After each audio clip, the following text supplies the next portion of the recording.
Hi, Graham Roberts here. Okay, I'm going to answer the question, how do we instantiate an object, a dependent object, inside a form? That is, how do we have an object that we can communicate with the form and from the form? Well, here's a form. Let's create a new object.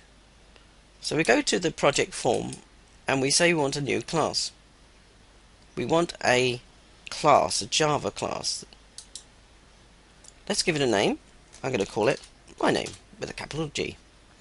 I'm going to say which package it's in. Well, it's the same package that we're using at the moment. And I just say, okay, go with that please, which it does. So I've now got this class called Graham. It hasn't got any state and it has no behavior.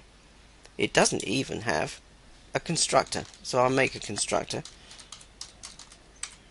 It does have one really, but you can't see it. But here's one we've created. But there's nothing I can do to attributes because it doesn't have any that I can see. So let's make an attribute, a property. Give it a property. We give it a property called of type string, called color. And the idea is that we're going to set that to a particular color from the interface. So what shall we set the color to first of all? We should set the color to nothing. So we can see that it's got nothing as the value it starts off with. Poor old Graham class has got no color. Okay, but that's not connected yet to our form. So we need to go into the source and we need to go up to the where the class is declared, and we need to say that we want to have Graham as a dependent class. And that's all we need to do is just say we're going to call it G, small g. That's going to be our object.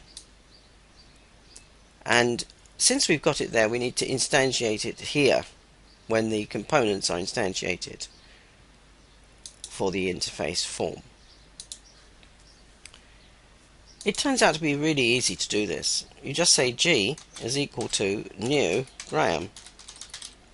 And there's the value of that constructor we just made, because it's going to actually execute that. So we're going to have a color of nothing in G. Let's go back to our button. If we double click on there, go to there. So what we're going to do is say G dot color. It knows it's got a color there.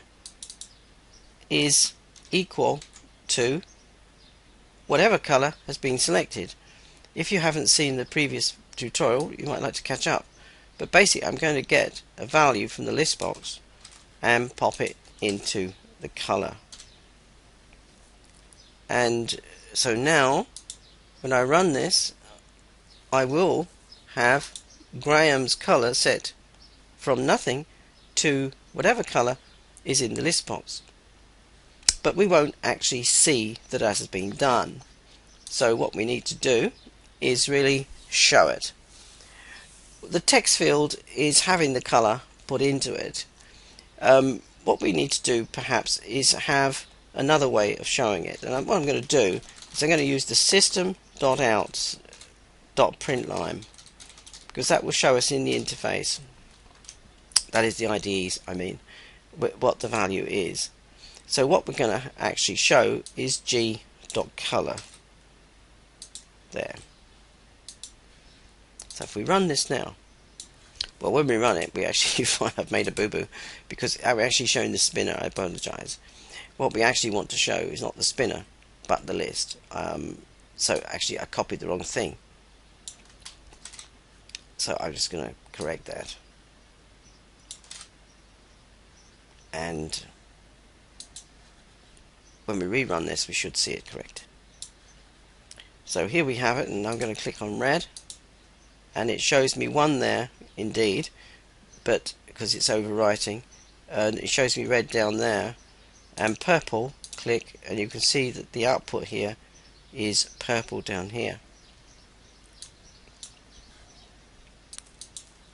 just to make this really clear, I'm going to comment out those two statements, as you can see there, and that will leave only this statement which shows that the color is set. And now we can actually delete that and use the text field to set G color. So just do set text there. I've just copied that down here after we've set the object, and instead of this we would just put G.color. When we run this, we see this happening, and you might be mistaken for thinking that the list box is populating the text box directly, but it isn't. It's actually doing it via the dependent object which we created. So we've separated the processing from the interface, which is always a good thing. Now, we can't really escape talking about classification or accessors. I did not put public or private in front of my attribute, and so it was by default public. We know that because it could be used by the interface directly. What we should have here is the word private, because now I made it private, that won't work. If we look back here, we will see it complains, and it's complaining because it doesn't know how to get hold of color. In fact, it tells it it's private access, so security block. How do we get around that? Well, we create a getter, or in this case rather a setter. Getters and setters are very common because they protect our attributes.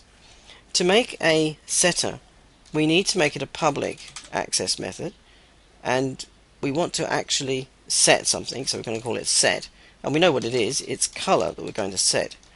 We're going to set color, which is a string, so we're going to pass a message which is in fact a color to that, and we're going to return, we're going to set this color to equal color that's sent. And because nothing is returned, because we're setting, we're going to put a void into the header, so it's not a function method. Now we should find that the interface is quite happy once we change the name of our method. So we're going to say set color, which is the name of our method, but remember we're passing an object as a parameter, so we can't do what we were doing before. We have to send this message as a parameter to G, and that's what we just done. And we need to get the color next, because in order to set it we've had to make a method, and now to get it we need another method. For the sake of time, I've just created this public string get color, return this color. We're actually returning a string and returning the value, and so that is its normal kind of pattern for a getter. Right, if we go back here, we can see that we're not actually using the getter. We're using just the direct access, so we need to use the getter, get color, and all we need is just the two brackets, because it returns from there. And when we run that, we actually get exactly the same behavior. What we were doing was getting around the accessor or classification problem. We must have private attributes for security reasons, and if we have private attributes we must have public getters and setters. So that's how you instantiate a dependent object in a user interface and separate the interface from the processing object.